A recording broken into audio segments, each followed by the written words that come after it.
AC న్యూస్కి స్వాగతం. నెల్లూరు టీడీపీను ప్రైవేటీకరణను ప్రభుత్వం వెంటనే విరమించుకోవాలని ఎన్ఎంయు రాష్ట్ర కార్యదర్శి చెంచలయ్య డిమాండ్ చేశారు. శుక్రవారం నెల్లూరులోని టౌన్ హాల్ రీడింగ్ రూమ్లో నేషనల్ మజ్దూర్ యూనిట్ నెల్లూరు 1వ డిపో జనరల్ బాడీ సమావేశము సభ అధ్యక్షులు బి రాజేంద్ర ప్రసాద్ అధ్యక్షతన జరిగింది. ఈ జనరల్ బాడీ సమావేశానికి ముఖ్య అతిథిగా వచ్చేసిన ఆయన మాట్లాడుతూ, ప్రభుత్వం నెల్లూరు 2 డిపోను పెరాకిల్ కంపెనీకి ఇవ్వడాన్ని అన్ని కార్మిక సంఘాలు వ్యతిరేకిస్తున్నాయన్నారు. ఏసీ బస్సులు ప్రభుత్వము ఏపీఎస్ఆర్టీసీ ద్వారా నడపాలని డిమాండ్ చేస్తున్నామన్నారు. ప్రైవేటీకరణకు తాము వ్యతిరేకమని ప్రభుత్వానికి కాదన్నారు. ప్రభుత్వం వెంటనే ఆర్టీసీ కార్మికులకు రావాల్సిన ఐఆర్ 5 డిఏలు ఇవ్వాలని, 12వ పిఆర్సీని చేయాలని డిమాండ్ చేశారు. ప్రైవేటీకరణను విరమించుకునే వరకు ఆర్టీసీ కార్మికులు పోరాటాలు చేస్తామన్నారు. ఈ కార్యక్రమంలో ఎన్ఎంయు రాష్ట్ర కార్యదర్శి రమణరాజు, ఎన్ఎంయు జిల్లా అధ్యక్షులు కార్యదర్శులు మురళీమోహన్ రెడ్డి, చెంచయ్య, జానా వెంకటేశ్వర్లు, ఎన్ఎంయు కార్మికులు పాల్గొన్నారు. నా పేరు చెంచులయ్య, నేషనల్ మజ్దూర్ యూనిట్ అసోసియేషన్ రాష్ట్ర ప్రచార కార్యదర్శి. ఈరోజు నెల్లూరు జిల్లా Nellore 1 depot general body meeting సమావేశం జరగడం జరిగింది. ఈ విషయంలో ముఖ్యంగా ఎలక్ట్రిక్ బస్సుల మీద మేము చర్య తీసుకుంటున్నాము. ఎలక్ట్రిక్ బస్సులు గవర్నమెంటే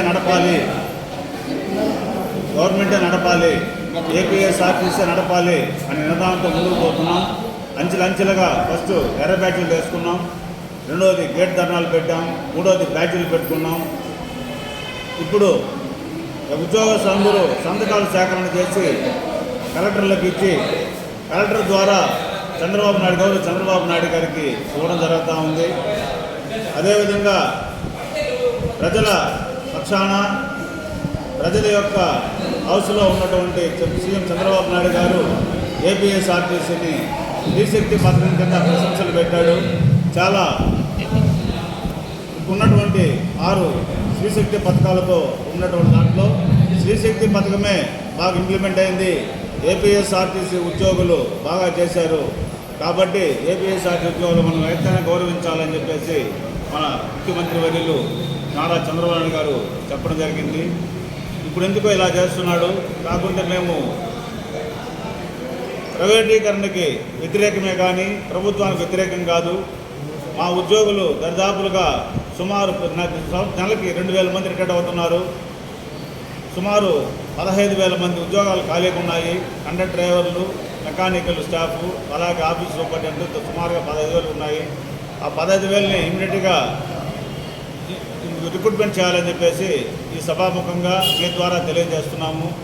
అలాగే మాకు రావాల్సినటువంటి ఐఆర్ కానీ 5 డిఏలు ఇవ్వాలి. 5 డిఏలు ఇమ్మీడియట్గా 12వ పిఆర్సీ చేయాలని చెప్పేసి ఈ సభాముఖంగా మీ ద్వారా తెలియపరుస్తున్నాము. ఇలాగే మన ఉద్యోగులు స్త్రీశక్తిలో ఈ ఎలక్ట్రిక్ బస్సులు 34 మందితో ప్రయాణం చేస్తుంది. ఈ 34 మందితో ప్రయాణం చేసే బస్సులు 150 మంది ఎక్కితే ఎట్లా పోతాయి అర్థం కావడం లేదు. కాబట్టి రాష్ట్ర కమిటీ పిలుపు మేరకు నెల్లూరు 1 డిపో జనరల్ బాడీ సమావేశం ఏర్పాటు చేయడం జరిగింది. దీని ముఖ్య ఉద్దేశం ప్రభుత్వాలు ఏవైనా ఆర్టీసీని నిర్వీర్యం చేయడమే ముఖ్య ఉద్దేశంగా ఈరోజు నెల్లూరు 2 డిపోని ఎలక్ట్రిక్ బస్సుల పేరుతో ప్రైవేటీకరణ దిశగా నడపడాన్ని వ్యతిరేకిస్తూ జిల్లా కమిటీగా మేము గత 150 రోజులుగా పెద్ద ఎత్తున నిరసన ఉద్యమం చేపట్టడం జరిగింది. ఇప్పుడు అదే కోవలో అంచెలంచెలుగా నిరసన కార్యక్రమం చేపట్టడం జరిగింది. తరువాత మేము ఎమ్మెల్యేలకి, ప్రజాప్రతినిధులకి, కలెక్టర్కి మా వినతి పత్రాలు ఇచ్చి ఈ ప్రైవేటీకరణని నిలుపుతీయాలని కోరడం జరుగుతుంది. తదుపరి ఈ కార్యక్రమాన్ని ఇంతటితో ఆపకుండా ప్రభుత్వాలు ముందుకెళ్తే సమ్మెకైనా మేము సిద్ధమని నెల్లూరు జిల్లా కమిటీగా తెలియజేస్తాము. ఈరోజు మా ఎన్ఎంఏ రాష్ట్ర నాయకత్వం రథసారథులు ఐ శ్రీనివాసరావు గారు, అదేవిధంగా పివి రమణారెడ్డి గారి సారథ్యంలో మేమందరం ప్రతి ఉద్యమంలో ముందుకెళ్తున్నాం. ఇప్పుడు ప్రజెంట్ కొన్ని డిపోలని ప్రైవేట్ పరం చేసే దిశగా గవర్నమెంట్ పనిచేస్తుంది. మా అందరి అభిప్రాయం ప్రకారం రాష్ట్ర కమిటీ యొక్క ఆదేశాలు పాటిస్తూ ఇప్పటికీ మొదటి విడత ఉద్యమం చేశాము. హెడ్ బ్యాడ్జీలు పెట్టి, రెండో విడత ప్రింటెడ్ బ్యాడ్జీలు పెట్టి ఉద్యమం చేశాం. అదేవిధంగా మూసివేసిన డిపోలన్నీ తెరిపించేదానికి మా రాష్ట్ర నాయకత్వం అధ్యక్ష కార్యదర్శులు అహర్నిశలు పనిచేస్తున్నారు. వారి నాయకత్వంలో మేము వారు ఇచ్చే పిలుపుల్ని ప్రతి ఒక్కటి పాటించి నెల్లూరు జిల్లా నుంచి, నెల్లూరు వన్ డిపో నుంచి వారు ఇచ్చే ప్రతి పిలుపును కూడా ముందుండి సక్సెస్ చేస్తామని ఈ యొక్క